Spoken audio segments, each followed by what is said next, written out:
রাজনীতির মাঠে তিনি ছিলেন এক লড়াকু সৈনিক। কারাবরণ আর নির্যাতন ছিল যার নিত্যসঙ্গী। সেই শফিউল বারী বাবু আজ নেই, কিন্তু তার রেখে যাওয়া আদর্শের মশালটি এখন চলছে সহধর্মিণী বিথিকা বিনতে হুসাইনের হাতে।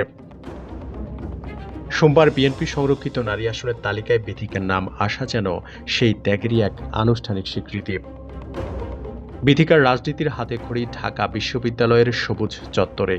ছাত্রদলের সেই দিনগুলো থেকে তিনি শিখেছেন লড়াই করতে। তবে শুধু রাজপথ নয়, সাধারণ মানুষের মনের মণিকোঠায় তিনি জায়গা করে নিয়েছেন লক্ষ্মীপুরের রামগতি আর কমলনগরের চরাঞ্চলে।